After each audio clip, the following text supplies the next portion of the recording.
करने के लिए स्वीकार किया, इसके लिए मैं बहुत बहुत आभार धन्यवाद करता हूं। और साथियों, इस मंच पर राष्ट्रीय पिछड़ा वर्ग मोर्चा के राष्ट्रीय अध्यक्ष माननीय चौधरी विकास पटेल साहब, जिन्होंने मूल निवासी बहुजन ओबीसी को जगाने के लिए अपनी ज़िंदगी और जवानी लगाने का फैसला लिया, इनका बहुत बहुत आभार और धन्यवाद करता हूँ। साथियों, हमारे बीच में बहुजन मुक्ति पार्टी के राष्ट्रीय प्रभारी प्रवेंद्र प्रताप सिंह जी और बहुजन मुक्ति पार्टी के प्रदेश अध्यक्ष लाल बहादुर त्यागी जी और तमाम हमारे सीनियर वक्ता सम्मानित नेतागण बैठे हुए हैं। साथियों, आज जो बहुजन मुक्ति पार्टी का 7वां राज्य अधिवेशन हो रहा है, राज्य अधिवेशन का मूल मकसद होता है कि हमने पीछे कितना काम किया, फिर अगले वर्ष में हमने कितना काम किया, उस काम की समीक्षा होनी चाहिए। तो साथियों, बहुजन मुक्ति पार्टी का जो अब तक का कारवां है वो आगे की तरफ बढ़ रहा है, ये इस बात से बहुत संतुष्टि हो रही है। साथियों, अभी शासक बनने की बात है, शासक बनने की पहली सीढ़ी जो है वो अनुशासन होती है, और ये शर्त होता है कि अगर शासक बनना है तो अनुशासन बहुत जरूरी है। साथियों, एक आज जो भोजन का कार्यक्रम चल रहा था, उसमें हमने देखने के बाद मुझे एक बात याद आई।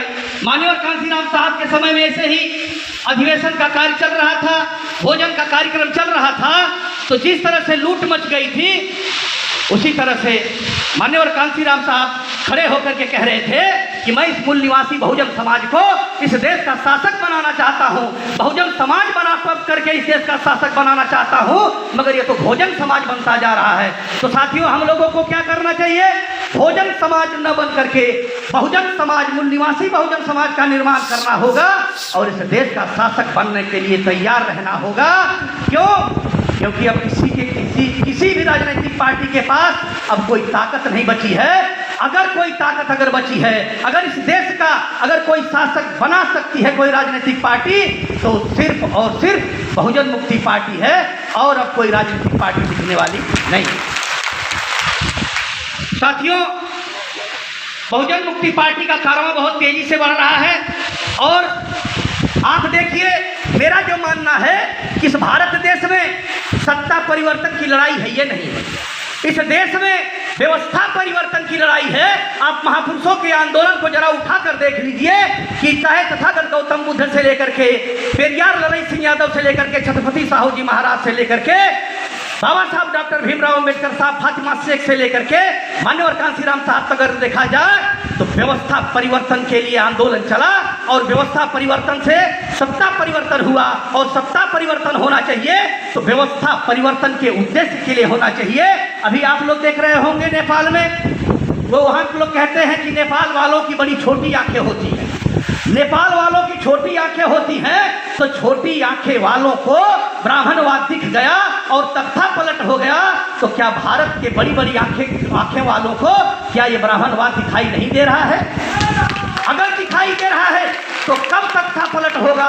और उसका नियंत्रण मैं कहना चाहता हूं, वामसेव के मूल निवासियों के महानायक वामन मेश्राम ही नियंत्रण कर सकते हैं, किसी के बस के बात नहीं बच सकती। और हमारे लोग आंख भी बनवाने जाते हैं नेपाल में, आप लोगों को जानकारी होगी। अरे आंख बनवाने जाते हैं नेपाल में, तो आंख बनवा करके तो कम से कम दिखाई देना चाहिए। अब तो ब्राह्मणवाद अगर दिखाई दे रहा है तो आंख बनवा करके ब्राह्मणवाद को दिखाई देना चाहिए, और तख्ता पलट के लिए, व्यवस्था परिवर्तन के लिए हम लोगों को तैयार रहना चाहिए। और बहुजन मुक्ति पार्टी को राष्ट्रीय स्तर पर खड़ा करके, और जो राष्ट्रीय परिवर्तन मोर्चा के राष्ट्रीय संयोजक हमारे बीच में मूल निवासी बहुजनों के महानायक बैठे हुए हैं, हम ये आशा और उम्मीद करते हैं कि इन्हीं के नेतृत्व में हम मूल निवासी बहुजनों को इस देश का शासक बनना तय है। अब इसको कोई रोकने वाला नहीं है। साथियों, मैं ऐसी आशा और विश्वास के साथ बहुजन समाज पार्टी को घर घर की पार्टी, बहुजन मुक्ति पार्टी को घर घर की पार्टी और जन जन की पार्टी बनाने का हम लोगों को संकल्प लेकर के आज से यहाँ से जाना होगा। ऐसा हम सब लोग करेंगे। इसी आशा और विश्वास के साथ मैं अपनी बात को यहीं पर विराम देता हूँ। जय भीम, जय भारत, जय मूल निवासी, नमो बुद्धाय। धन्यवाद सर। वक्ताओं की अगली कड़ी में माननीय श्री खोटे जी, प्रधान कार्यकारी अध्यक्ष बहुजन मुक्ति पार्टी उत्तर प्रदेश, आप आए और संक्षिप्त में अपनी बात